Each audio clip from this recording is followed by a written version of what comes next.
Welcome back to, yet again, another episode of The Natty Teacher. I'm, of course, your host, who else but The Natty Teacher, and today we're feeling good, man. Slept in. I didn't get up till about 9:45, which for me is super late. Maybe not back in high school. In high school, I could get up, 10, 11, 12, whatever, during the summer, and it was like, whatever, I'll just eat, eat when I want to eat and go from there kind of thing. Not now, man. 9:45 for me is late. So it's a little bit later. It's about 2:15. 2 meals in, just about 2 liters of water in as well. So we're hydrated, we're fed, we're ready to rock and roll, and we're feeling blessed. No doubt about it. Had a nice off-plan meal last night. Again, I don't go super crazy with off-plan meals. It's not like I'm eating like a 5,000 calorie meal, but at the same time, a couple thousand calories might go down pretty easy. You know what I mean? That's just how it is, especially in the off season, when my body's really working really hard. Off-plan meals are, again, I don't want to say ginormous, but I don't hold back. Put it that way. Don't hold back. So, in reality, just had a Chipotle burrito, and then I had like a bag of chips. There's this brand called Siete, which is really cool. It's a really good brand. I've noticed that my wife, she was actually the one who put me onto these. They just digest really well. They're chips, so they got like a bunch of different flavors of chips and what have you. So I like this whole bag. It's about 650 calories worth of chips that I had last night with my Chipotle burrito, so that was really good. And then my wife made some banana chocolate chip muffins, but she doesn't use any dairy or any gluten, and so they usually digest pretty well. They don't feel like, sometimes when you have baked goods, especially if you have too many of them, it just sits like a brick in your stomach. It doesn't do that. So been processing at a high rate today, though, I'll tell you that. I've been feeling good, and yeah, man, I'm ready to rock and roll. We got a big pull workout, had a huge push workout yesterday. So the previous upload before this one, if you haven't checked it out, make sure you do. But yeah, had a phenomenal push session yesterday. So that was cool. And then, we're destined to have an awesome pull session as well today, because I am, again, primed up, fueled up, ready to rock and roll, no doubt. Feeling good. So what do we got on this pull session? Well, of course, we're going to get in there, get some mobility work going. Again, I've just had some nagging things with my elbows. And again, I know a big part of it's just getting older. I've been training for 12 years now, and just it's just little things that are going to happen. Like, again, it's not like it's like this extreme pain. But I gotta admit, the tendons or whatever is like right above the elbow here, and then also just in the actual joint itself. Like, I've been supplementing in, a good joint regimen now. I've been staying really consistent with. So I'm hoping, it's only been a couple weeks since I started that consistently, so I'm hoping that really helps. We'll see. But yeah. So, yeah, we'll see. Anyways, get in there, get some mobility work in, make sure we're really, getting those elbows warmed up, ready to rock and roll. Then we'll move into our first movement, which will be lat pull downs, the shoulder width grip. Again, just a regular, good old lat pull down, except with a neutral grip like this. So we're driving the elbows down through the lat. Definitely working a lot more than the lat here as well. I would say that this definitely biases primarily the lat. But you could even make the argument that you're getting a pretty even dispersion between lats and, mid-back. Maybe not so much upper back, but definitely, lats and mid-back. Then we have bent over Smith row, really trying to focus on staying nice and bent over in this actual row itself. You definitely were up before me. What are you doing here? Thank you. There we go. 4-way stops. Get people a little tricked out sometimes in Michigan, I'll tell you.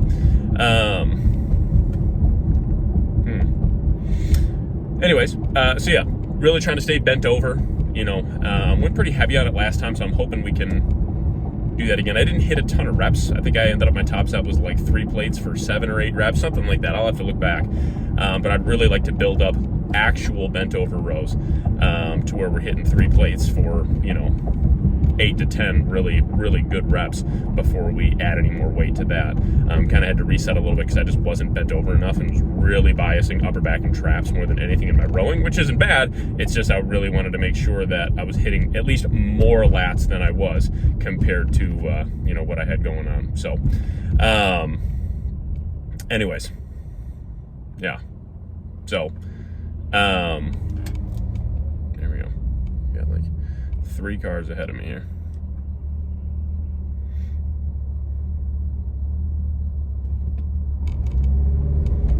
There we go. Yeah, 4-way stops can make it a little tricky for people sometimes. It does take a second to get used to. I will say that. It probably took me a second when I first moved out here to get used to these, because there's a lot of them. There's a bunch of them on my way to the gym, and on my way to my old job. You know, there's like a lot of like just random 4-way stops with no lights. But anyways, yeah, man. So again, just am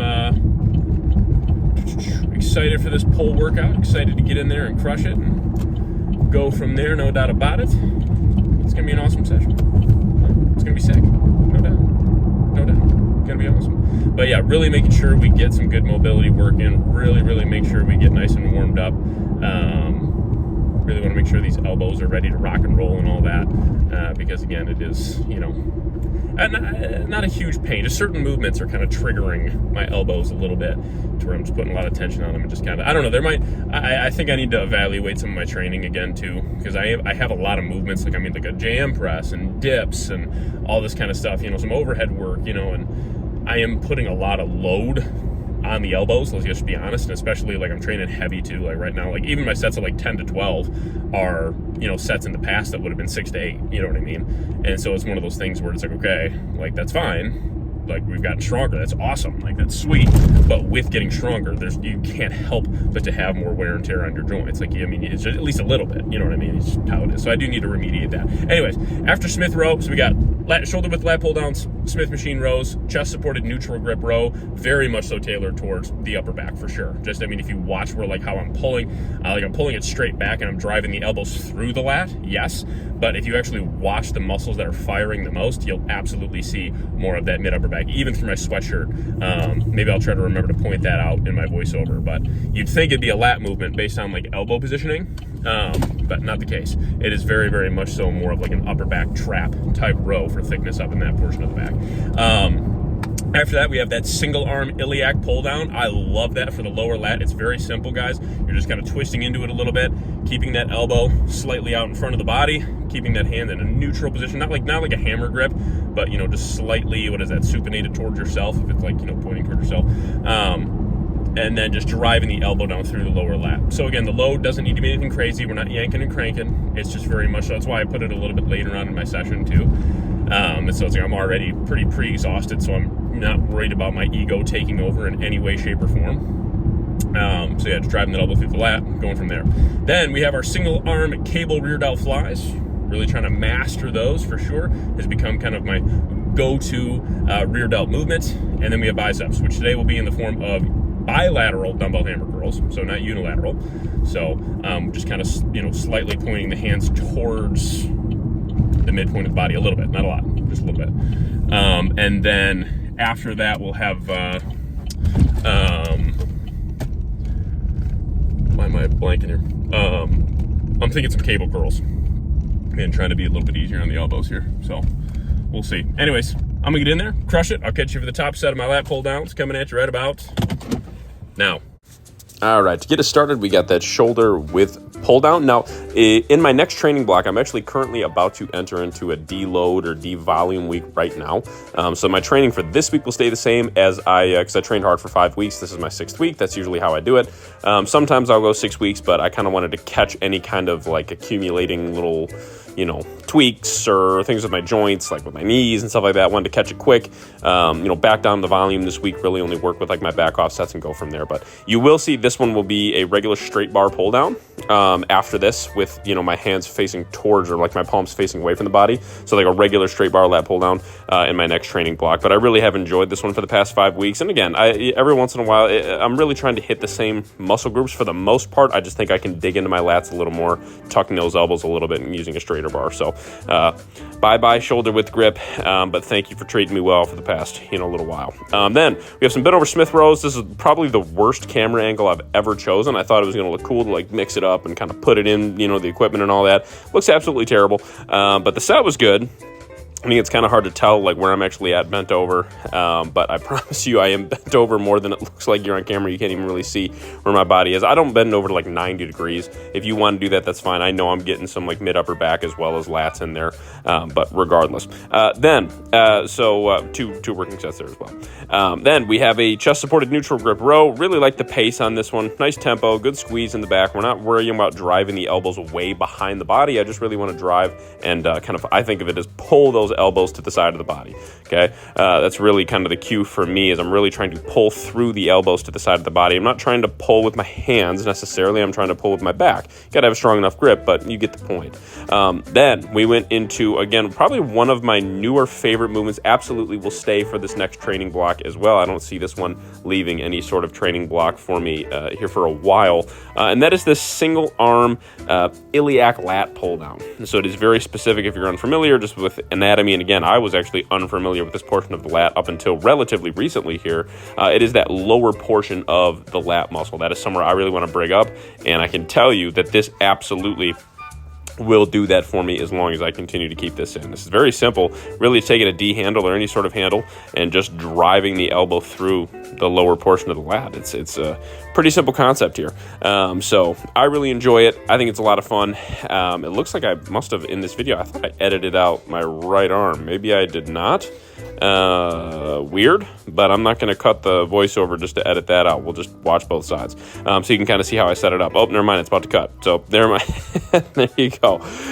Regardless, we had some single arm rear delt flies here as well. I feel like I'm finally starting to get locked in with this movement. It's taken me a couple tries. I'd had the, cable a little too low. This one actually was a little too low. In my pull session that you'll see in a couple days from now, because again, during this deload, devolume week, I'm going to be able to get home from work a little earlier. Obviously, my workouts, as far as timing goes, will be almost cut in half. I'm still training hard within those back off sets, but essentially I'm really just going to the gym in search of stimulating the muscle, still keeping that strength high, but not trying to push for PRs, and allowing my body to reset a little bit. With legs and stuff, we're not going to do anything that's loading the knees super heavy, especially since my knee's been bugging me. So with legs, those will be kind of a boring workout. I probably will not record my D-volume workout just purely because my workouts will be shorter. But if you guys want me to like show you how I structure that or talk about that, please feel free to drop that in the comments. I can absolutely do that. Then some dumbbell hammer curls. These are actually inspired by Brandon Curry, former Mr. Olympia, and also still a consistent top 10 guy in the Mr. Olympia. You could even argue top 5 in quite a few of his appearances. I just watched a clip of him doing some bilateral dumbbell hammer curls and really putting so much tension on the bicep, putting hammer curls right into the bicep. And I was inspired by that. So really, I backed down on my weight here. Now, I kept the reps quite a bit higher. And it might look like this is pretty easy because this is definitely lighter than I'm normally used to going. Like, this is only using the 35s here. And I did a top set of 15 here and then a back off set of 12 still with the 35s. I ended up going to the 40s in my next pull session. We're going to work with them for a little bit. But I just felt like I had never put so much into my biceps from a hammer curl before. It felt really good. Like, it felt really good. It felt good on the joints, felt great in the muscle, all that. Then, just a single arm cable curl, guys. Very, very simple stuff here.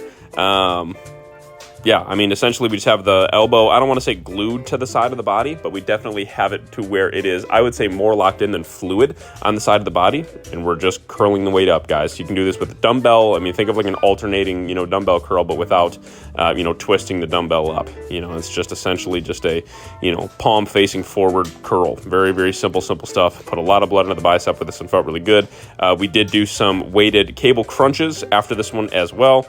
And yeah, it was a great session, man. Felt really good. Again, I'm excited to get back to this heavy training. I start my devolume week, tomorrow. So I had 3 rest days in a row, and then we have a devolume week starting tomorrow. And I'm already itching to get back to my heavy work. But I know this week will be really beneficial for my body and some growth and recovery. So absolutely. Catch you in the outro. Pull a session in the books, folks. What can I say? Yet again, another amazing session logged. The amazing sessions continue to just get stacked. Simple as that, man. It was great stuff. Awesome stuff. No doubt about it. Did not record abs. I did do 3 working sets of some heavy cable crunches as well with the rope. So just as a heads up on that one. Yeah, just to make sure that you know that I did that. I gotta shave my neck. Yeah. Gotta run to the store real quick, grab some ground beef for the wife. She wants me to make some burgers, so I'm gonna make some burgers tonight. Go from there, use the grill. Hopefully I don't burn my house down. If the next upload is titled something along the lines of like huge mistake, burned house down, something like that, make sure you definitely subscribe because I'm gonna need some help monetarily. I'm not the biggest griller ever. Usually I just broil beef or steak, or not beef, but like steak, well, which is beef, but I'm saying like, you know, like ground beef, like in burgers, I just bake them. I don't really grill, so we're gonna give it a whirl, man. Put it that way. So yeah, so I gotta run to Aldi real quick, grab a pack of burgers, and then I'll head home for the day. A little bit later on in the day. I mean, not too bad. I guess I was, you know, making my intro at 2:15. It's like 4:25. So I wasn't even at the gym yet when it was 2:15 either. So about 2 hours. Yeah, about 2 hours from start to finish. I was off the gym a couple minutes ago. So yeah, about 2 hours, pretty much almost a minute from start to finish. So including warm-ups and abs and all that. So not bad. Not bad at all. So on the docket for the rest of the day, not a whole lot. Tomorrow is Labor Day, so that's nice. So don't have work. So I only got a 4-day week after that. So we got legs tomorrow. Oh, excuse me. So the next upload after this bad boy will be a good old heavy leg session. And yeah, man. Not much more to say. Not much more to say. It's just an awesome workout. You know what I mean? Again, it's just one of those sessions that was, you know, just a great session, no doubt. It's really, really good. Yeah, a lot of fun. So, not much more to say. Nope. My car's telling me I gotta get gas. I usually never let it get this low. First time in a while, let it get this low. Gotta stop and get some gas. Anyways, I'm gonna get home, chill, relax for the rest of the day. Go from there. So if you have not already, make sure you hit that subscribe button. Guys, means a lot to me. It means a lot to the continued growth of the channel. So thank you all so much for tuning in and for watching. If you have any comments, questions, feedback, anything like that, make sure you drop those down in the comment section below. When I see them, I absolutely will respond to them. If you like the video, make sure you drop it a like. If you really like the video, you can give it a share. That would be awesome. I would really, really appreciate it. And without further ado, man, hey, again, I appreciate y'all tuning in. Most importantly, above everything else, God bless. And from myself, the Natty Teacher, and the entire Natty family, this episode of Road to Natty Pro, Road to next show, summer of 2026, is up. I'll catch y'all on the next one.